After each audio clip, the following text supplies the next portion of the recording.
Guys, അങ്ങനെ ഈ ഒരു സാറ്റർഡേ ഞാൻ വിചാരിച്ചു കുറച്ചൊക്കെ ഒന്ന് ക്ലീൻ ചെയ്യാമെന്ന്. വേറെ എവിടെയല്ല, ഞാൻ വർക്ക് ചെയ്യുന്ന ടേബിളും അതുപോലെ കുറേ സാധനങ്ങൾ അവിടെയും ഇവിടെ ആയിട്ട് കിടക്കുന്നുണ്ട്. വേറെ ഒന്നുമല്ല, പാക്ക് ചെയ്ത് വെച്ച കുറച്ച് സാധനങ്ങളാണ് കേട്ടോ. അപ്പോൾ അത് വെക്കാനായിട്ട് എനിക്ക് കറക്റ്റായിട്ടൊരു സ്ഥലം ഉണ്ടാവാറില്ല. ഞാൻ എവിടെയെങ്കിലുമൊക്കെ ആയിട്ടാണ് അത് വെക്കാറുള്ളത്. അപ്പോൾ അത് ഡാമേജ് ആയി പോവോ എന്നുള്ളൊരു ടെൻഷൻ. വെള്ളമൊക്കെ തട്ടിപ്പോയി കഴിഞ്ഞാൽ അതൊക്കെ എന്തായാലും കേടുവരും, പോളറൈഡ്സ്. അപ്പോൾ അതുകൊണ്ട് തന്നെ ഞാൻ വിചാരിച്ചു ഈ ഒരു സ്ഥലം മാത്രം അണിഞ്ഞൊഴിഞ്ഞ് കിടക്കുന്ന ഒരു സ്ഥലം, ബാക്കിയുള്ള എല്ലായിടത്തും എൻ്റെ സാധനങ്ങളാണ് കംപ്ലീറ്റ് കിടക്കുന്നത്. അപ്പോൾ ഞാൻ വിചാരിച്ചു ഇതുപോലെ ഒരു വൈറ്റ് ഷീറ്റ് അടിയിൽ വെച്ചിട്ട് അതിൻ്റെ മേലെ ഫുൾ സാധനങ്ങൾ സെറ്റ് ചെയ്ത് വെക്കാമെന്നാണ് കേട്ടോ.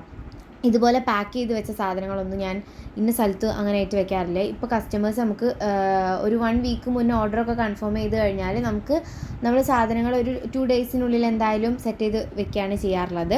എന്നിട്ട് അവർ പറയുന്ന ഡേറ്റിന് കൊണ്ടേ കൊടുക്കും. അപ്പോൾ അതൊക്കെ നമുക്ക് നല്ല നീറ്റായിട്ട് അതുപോലെ അവർക്ക് കൊടുക്കുന്നത് വരെ നമ്മൾ വെക്കണ്ടേ.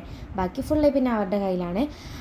പിന്നെ ഈ ഒരു ബോക്സിലാണ് ബാക്കിയുള്ള സാധനങ്ങൾ ഇരിക്കുന്നത് കേട്ടോ. നമ്മൾ വീഡിയോ ഷൂട്ട് ചെയ്യുമ്പോൾ വെക്കുന്ന ബാക്ക്ഗ്രൗണ്ടും അതുപോലെ തന്നെ ബൊക്കറ്റ് ഷീറ്റും ബോക്സസും പിന്നെ കൊറിയർ നമ്മൾ പാക്ക് ചെയ്യുന്ന സമയത്ത് ഉള്ള സംഭവങ്ങളും എല്ലാം ഫുൾ ഈ ഒരു ബോക്സിലാണുള്ളത്.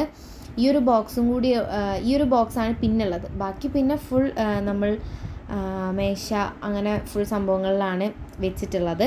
എന്തായാലും എല്ലായിടത്തും ഇപ്പോൾ ഇതിൻ്റെ ഫുൾ സാധനങ്ങൾ വെച്ച് എനിക്ക് സ്ഥലങ്ങളില്ല വെക്കാൻ വേണ്ടിയിട്ട്. എന്താ പുതിയ സാധനങ്ങൾ മേടിക്കുമ്പോൾ വെക്കാൻ സ്ഥലമില്ല സത്യം പറഞ്ഞാൽ.